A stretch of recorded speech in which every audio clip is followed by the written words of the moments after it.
Assalamualaikum warahmatullahi wabarakatuh. Perkenalkan, nama saya Ayu Trisna. Pada video kali ini, saya akan menjelaskan materi akuntansi manajemen dengan judul analisis break-even point atau BIP dan margin of safety. Pada tugas sebelumnya, materi yang dibahas adalah payback period dan net present value atau NPV. Oleh karena itu, pada video ini saya akan membahas materi yang berbeda, yaitu mengenai break-even point dan margin of safety. Materi ini penting karena dalam menjalankan suatu usaha atau perusahaan, manajemen perlu mengetahui berapa jumlah penjualan minimal yang harus dicapai agar perusahaan tidak mengalami kerugian. Selanjutnya yaitu pendahuluan. Dalam menjalankan suatu usaha, perusahaan tentunya ingin mendapatkan keuntungan. Namun sebelum mendapatkan keuntungan, perusahaan harus mampu menutup seluruh biaya yang dikeluarkan. Oleh karena itu, perusahaan perlu mengetahui batas minimal penjualan yang harus dicapai. Analisis break-even point dapat membantu perusahaan mengetahui kapan pendapatan perusahaan yang sama dengan biaya yang dikeluarkan. Kondisi tersebut disebut sebagai titik impas. Selain itu, analisis BIP juga dapat membantu manajemen dalam menetapkan target penjualan dan mengambil keputusan yang berhubungan dengan kegiatan operasional perusahaan. Selanjutnya yaitu pengertian BIP. Break-even point atau BIP adalah kondisi ketika total pendapatan perusahaan sama dengan total biaya yang dikeluarkan. Secara sederhana dapat dirumuskan sebagai total pendapatan sama dengan total biaya. Pada kondisi ini, perusahaan tidak memperoleh keuntungan, tetapi juga tidak mengalami kerugian. Sebagai contoh, apabila perusahaan memperoleh pendapatan sebesar 50 juta dan total biaya yang dikeluarkan juga sebesar 50 juta, maka perusahaan berada pada kondisi break-even point. Jika pendapatan perusahaan lebih besar daripada total biaya, maka perusahaan memperoleh keuntungan. Namun, jika pendapatan lebih kecil daripada total biaya, maka perusahaan mengalami kerugian. Selanjutnya yaitu tujuan analisis BIP. Analisis BIP memiliki beberapa tujuan. Yang pertama adalah untuk mengetahui jumlah minimal produk yang harus dijual agar perusahaan tidak mengalami kerugian. Yang kedua adalah membantu perusahaan dalam menentukan target penjualan. Yang ketiga adalah membantu manajemen dalam menentukan harga jual produk. Selain itu, analisis BIP juga dapat membantu manajemen dalam mengambil keputusan. Contohnya, sebelum meningkatkan jumlah produksi, perusahaan dapat terlebih dahulu menghitung berapa jumlah produk yang harus dijual agar biaya produksi dapat tertutupi. Dengan demikian, keputusan yang diambil dapat lebih terencana. Selanjutnya yaitu komponen-komponen BIP. Dalam menghitung BIP terdapat beberapa komponen yang perlu diperhatikan. Komponen pertama adalah biaya tetap atau fixed cost. Biaya tetap adalah biaya yang jumlahnya relatif tetap meskipun jumlah produksi mengalami perubahan. Contohnya adalah biaya sewa gedung, gaji karyawan tetap, dan biaya penyusutan mesin. Komponen kedua adalah biaya variabel atau variable cost. Berbeda dengan biaya tetap, biaya variabel akan berubah sesuai dengan jumlah produksi. Contohnya adalah biaya bahan baku, biaya kemasan, dan biaya tenaga kerja langsung. Selain biaya tetap dan biaya variabel, terdapat juga harga jual per unit dan margin kontribusi. Selanjutnya yaitu margin kontribusi. Margin kontribusi adalah selisih antara harga jual per unit dengan biaya variabel per unit. Rumusnya adalah margin kontribusi sama dengan harga jual per unit dikurangi biaya variabel per unit. Margin kontribusi ini memiliki fungsi yang penting karena digunakan untuk menutup biaya tetap perusahaan. Setelah seluruh biaya tetap tertutup, maka sisa dari margin kontribusi tersebut dapat menjadi keuntungan bagi perusahaan. Jadi, semakin besar margin kontribusi per unit, semakin sedikit jumlah produk yang harus dijual untuk mencapai titik impas. Selanjutnya yaitu rumus BIP. BIP dapat dihitung dalam dua bentuk. Yang pertama adalah BIP dalam unit. Rumusnya adalah BIP unit sama dengan biaya tetap dibagi harga jual per unit dikurangi biaya variabel per unit. Karena harga jual dikurangi biaya variabel merupakan margin kontribusi, maka rumusnya juga dapat ditulis BIP unit sama dengan biaya tetap dibagi margin kontribusi. Kemudian untuk menghitung BIP dalam rupiah, rumusnya adalah BIP rupiah sama dengan BIP unit dikali harga jual per unit. Selanjutnya yaitu saya akan memberikan contoh kasus agar perhitungan BIP dan margin of safety lebih mudah dipahami. Misalnya terdapat sebuah usaha makanan yang menjual produknya dengan harga 50.000 per unit. Untuk menjalankan usahanya, pemilik harus mengeluarkan biaya tetap sebesar 30 juta. Selain itu, setiap produk yang dibuat membutuhkan biaya variabel sebesar 30.000 per unit. Dalam kondisi normal, usaha tersebut mampu menjual sebanyak 2.000 unit produk.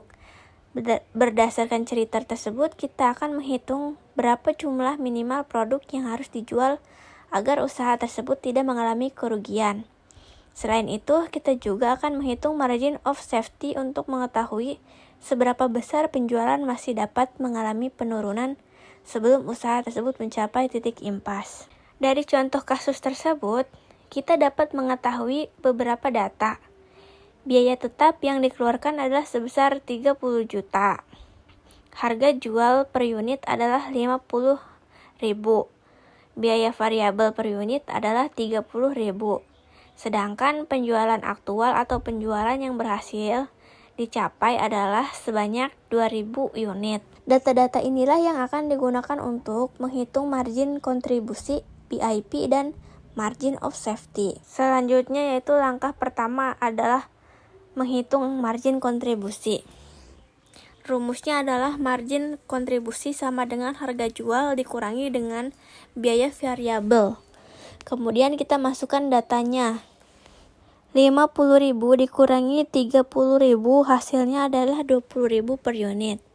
Jadi setiap satu unit produk memberikan margin kontribusi sebesar 20.000 unit. Margin kontribusi sebesar 20.000 inilah yang nantinya digunakan untuk menutup biaya tetap perusahaan. Selanjutnya itu perhitungan BIP dalam unit. Rumusnya adalah BIP unit sama dengan biaya tetap dibagi margin kontribusi. Kemudian kita masukkan angkanya.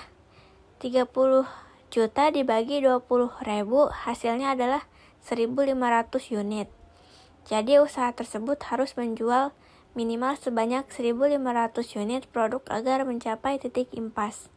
Artinya jika penjualan masih di bawah 1.500 unit, maka usaha tersebut masih berpotensi mengalami kerugian. Jika penjualan tepat 1.500 unit, maka usaha berada pada kondisi tidak untung dan tidak rugi. Sedangkan jika penjualan lebih dari 1.500 unit, maka usaha tersebut mulai memperoleh keuntungan. Setelah mengetahui BIP dalam unit, selanjutnya kita menghitung BIP dalam rupiah. Rumusnya adalah BIP rupiah sama dengan BIP unit dikali harga jual per unit. Maka 1.500 unit dikali 50.000 hasilnya adalah 75 juta. Jadi, usaha tersebut harus mencapai penjualan sebesar 75 juta agar berada di titik impas.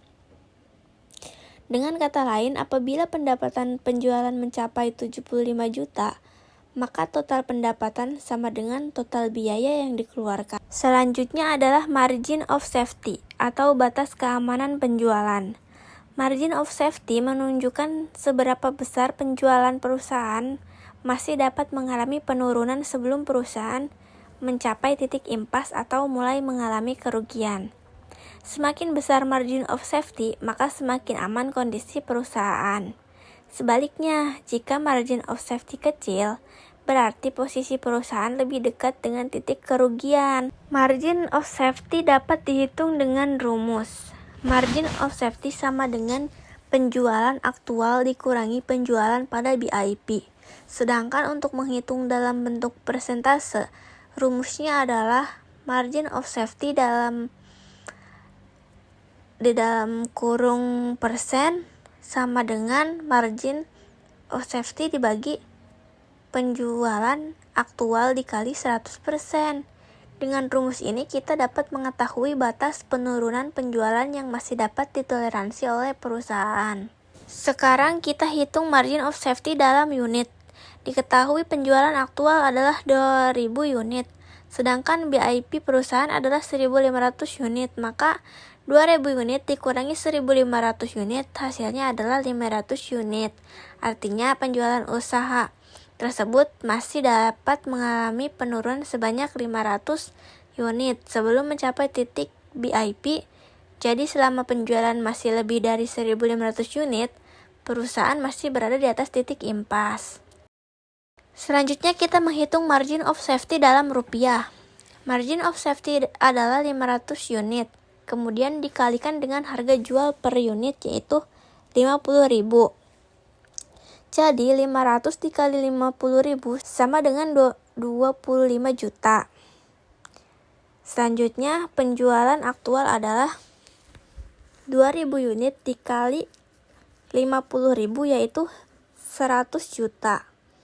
Kemudian kita menghitung persentase margin of safety. 25 juta dibagi 100 juta dikali 100%, hasilnya adalah 25%. Jadi margin of safety usaha tersebut adalah sebesar 25%.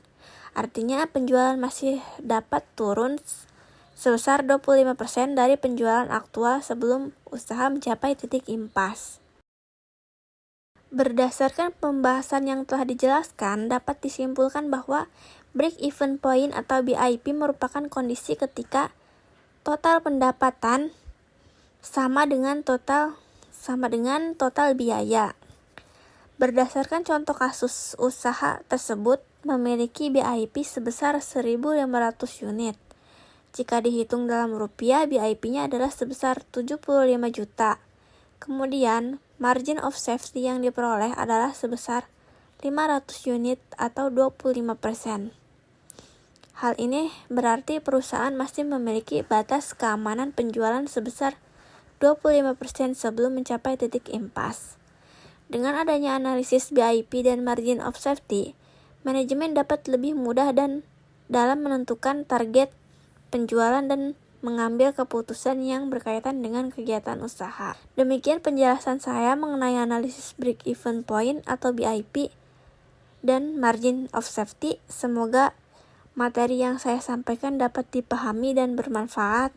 Terima kasih atas perhatian yang telah diberikan. Wassalamualaikum warahmatullahi wabarakatuh.